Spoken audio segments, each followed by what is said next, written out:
Quick reading for April the 13th to April the 14th, Aries.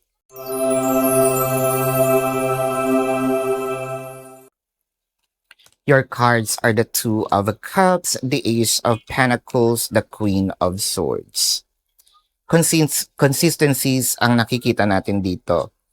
Yes, nagbago na si person. Yes, totoo yung sinasabi niyang lumalalim yung pagtingin ko sa'yo.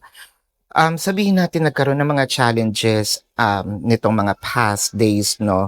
By the way, your cards are the Two of Cups, the Ace of Pentacles, and the Queen of Swords. Naulit ko yata.